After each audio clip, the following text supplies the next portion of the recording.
Thank you for joining us today. I'm Tracy Franklin, Public Information Officer with the City of South Lake Tahoe, and I'm being joined by Jenna Palacio, who's the Advocacy Director for the Tahoe Regional Young Professionals.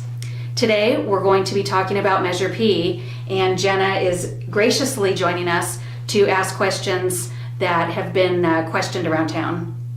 Yeah, thank you, Tracy. We've definitely been hearing a lot about Measure P and some of the issues around parking and revenue generation from parking. So I guess our biggest question we're going to start off with is, what is Measure P? What is Measure P? Great place to start.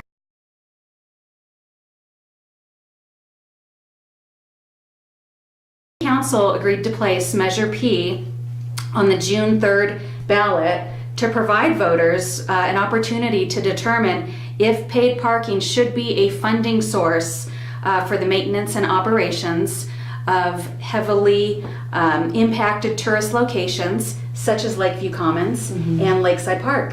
Oh, yeah. Well, those are definitely areas that get a lot of visitation, both from locals and people outside of town.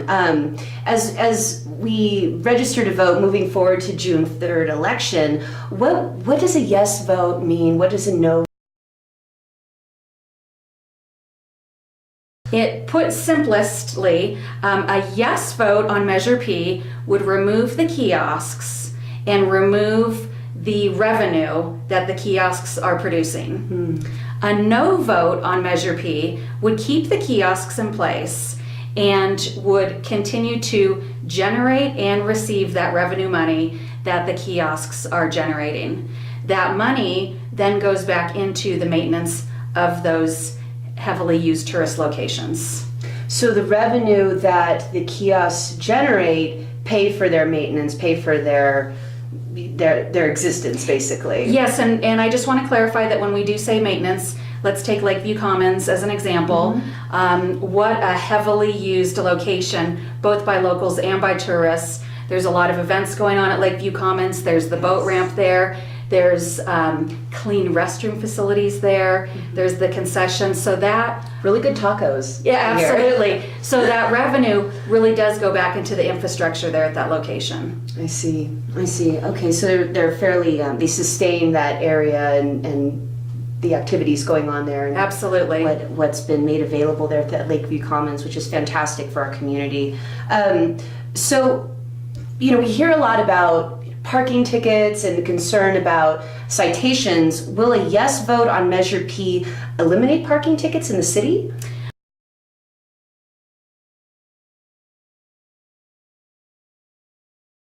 No, it will not.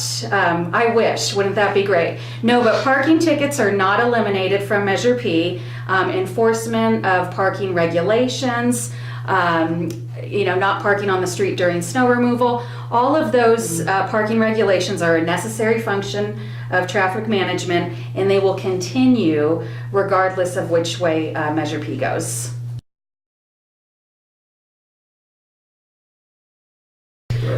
One of the budget items cut was the expense of over $100,000 the city was spending in hiring a private company to oversee the parking regulations in limited areas. The city was also spending over $100,000 in the management of the parking garage. So once both of those were brought in-house, the city saved $150,000 in expenses.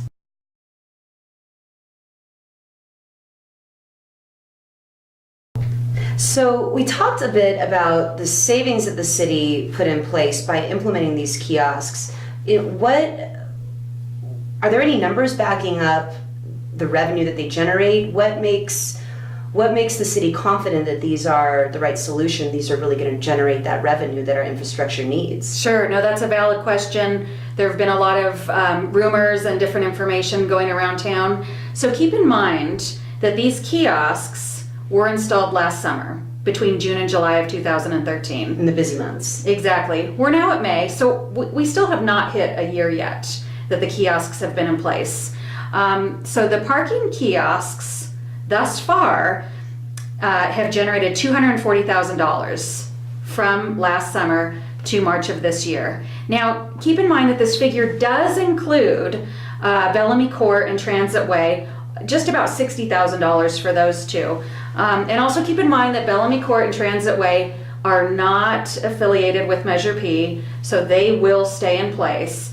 Remember, Measure P is just talking about revenue for Lakeview Commons and Lakeside Park. So again, this figure is just from the kiosk.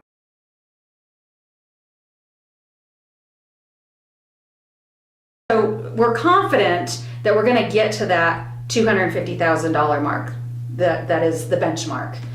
Also, think about how we just talked about that $150,000 of savings by bringing that parking management program in-house instead of outsourcing it to outside vendors.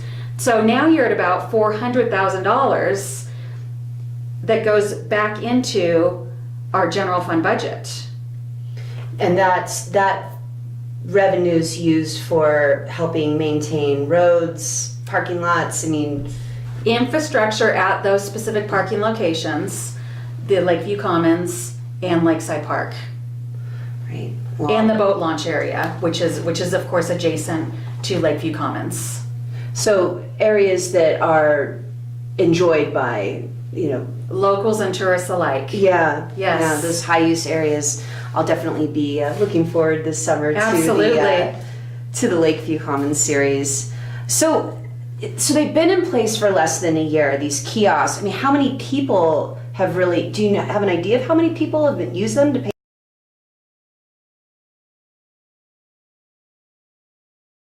to park? Yeah, so the kiosks, of course, with their solar batteries and with their ticket mechanism, of course, count how many transactions. So in less than a year's time, over 74,000 transactions have occurred with the kiosks at those two primary tourist locations.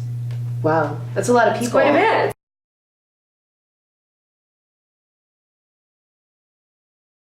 And it seems like City Council has been working with the public since they've been implemented. What changes have they made in response to this community feedback? Sure, that's a great question, and City Council has been extremely responsive. City Council is always available for public contact. They do get contacted regularly, and they do listen, and they are responsive. So what has Council done? So Council has held 17 public meetings since 2011 to discuss parking management issues. Since the kiosks have been installed last summer, Council was asked and they responded to reduce the amount of the parking citations from $55 to $35. They were also asked about the hours of operation with concern from locals. And so Council went ahead and reduced those hours of operation for the kiosks to 8 a.m. to 8 p.m. Council also directed the budgeting of the kiosk revenues to be a dedicated fund to maintenance, operations, and improvements of those specific locations. So you will see the infrastructure improvements in those locations. It will not be placed anywhere else.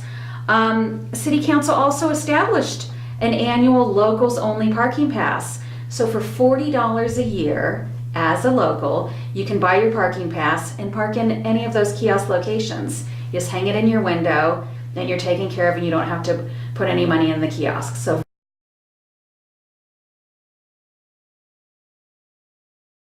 also, we're very concerned about Reagan Beach. Reagan Beach is really a locals only, secret beach spot. And so Council was very responsive to that. And they eliminated Reagan Beach from the list of kiosk areas. So it's no longer paid parking there? No, the kiosks were never placed in Reagan Beach. It was discussed, but before the launch of the kiosk program, Council responded to locals' comments and their concerns over Reagan Beach and chose not to put them at Reagan Beach. Council also responded to eliminating Venice Boulevard. Originally it was thought that would be a great location to install the kiosks, and they were installed there. But after further research and due diligence, it was decided that really is a locals only spot, And council wanted to be respectful of that, and so decided to remove the kiosks from Venice, again, in response to, community concern. So council has been extremely responsive and, really listening to the public. But on the other side, also realizing that this is a source of revenue generation, again, at these tourist locations where they currently are at Lakeview Commons, also at Lakeside Park, and the boat launch over at Lakeview Commons.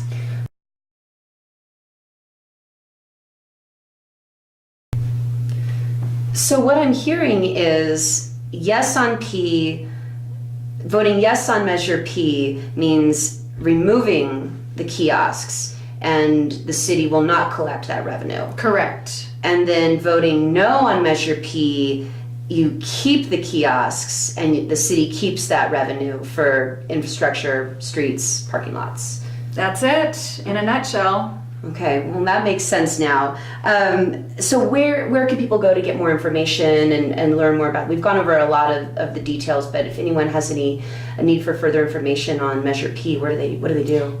Absolutely. So we made sure to put up a city webpage. It's at cityofslt.us/Measure P, and we have several questions and answers posted on that page. It's a very complex issue, so we wanted to make it really clear. We also put links to El Dorado County's website as well, and it clearly lays out what the text of Measure P is, what the for argument it is, what the against argument is, also the complete sample ballot for El Dorado County residents. So I encourage people to go online and get more information on Measure P. And then when is the election for voting on Measure P? So the election is June 3rd, Okay. 2014, and there's still time to register to vote. Oh, good. For those folks who aren't registered yet. It's coming up. And they just need to contact our city clerk here at city offices, and we'll get everybody all registered to vote. Let's rock the vote, people. Yes. Thank you so much for joining me today. Thank you. And we hope that this information answers some questions and mysteries about Measure P and encourage you to go online to get more information. Thank you.